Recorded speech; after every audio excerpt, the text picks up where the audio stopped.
Kami i-check lang namin guys kung okay dito pag swimmingan. Tahimik. Swimming ng Warawara team. Ito na siya.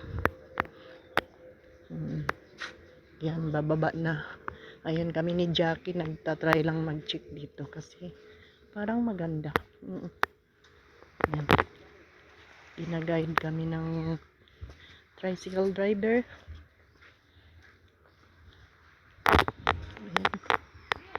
Oh.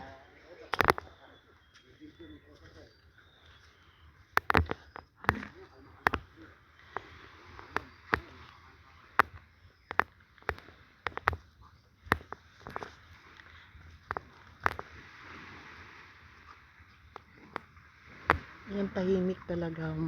Ang oras, 7 o'clock. Umalis kami. 5 morning. Ayan, 2 oras ang biyahe dito.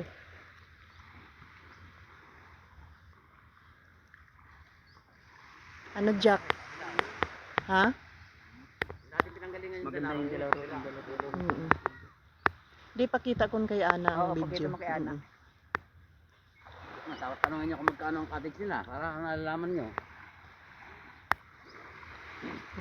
Tingnan ko muna ang tubig kung malinaw. Kalmahan to ang alon. Wala na nalabo pagka yung graba.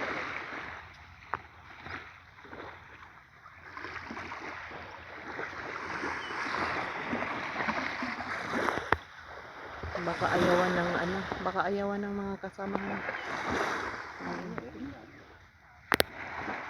Kita may bako kakapraso sa matalo sa kabilang haba ng bako. Laban sa bitya. Boundary hanggang dyan ka lang magsuswimming. Diba? Oo, yung pag-swimmingan konti lang. Oo, konti lang. Ano bang tawag nitong beach dito? Loreley? Loreley Beach? Loreley. Alam ko Doreby. Ayan, may video. Maganda-ganda pa ngayon kabila. Ayaw naman. Yung una nating pinag-swimmingan sa Dalaroy. Yun. Nabi naman pinakadulo? Dalaroy? Kala ko mayroon pang dulo doon. May dulo, talagang sabihin mo, mabato na. Mabato na doon. Bakit na? Paglakad niyo pa lang eh, paano talaga? Makamit sa paa.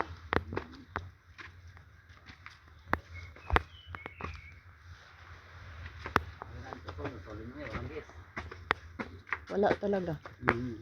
Wednesday. Pinagandahan mga ganda nga lang aning araw. Sabado nga sana kami nagtapos. Hindi nga mahirap sa matao. Gulo.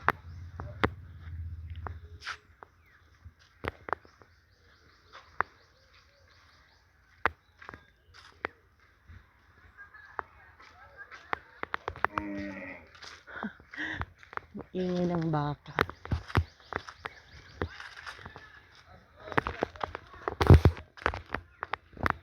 Dito kasi guys, walang entrance.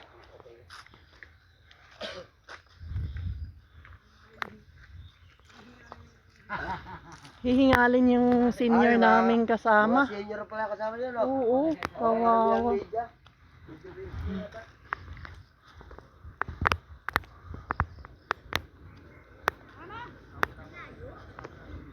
Sakay na tayo, Jack. Ba't dyan ka? Hindi yung motor na yan ito. Jackie. Ay ko. Dito na ako na-stress ako bigla. Ayan. Nahilo na si ate.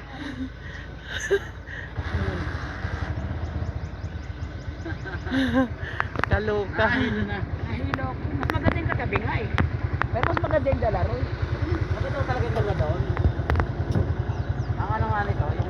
Ito kasi walang entrance. Yun ang purpose. Oo. Walang entrance. Yun. Ikakalaman mo ka. Ikakatid na lang. Yung sa atin na ba? Correct. Kung sa magano tipid.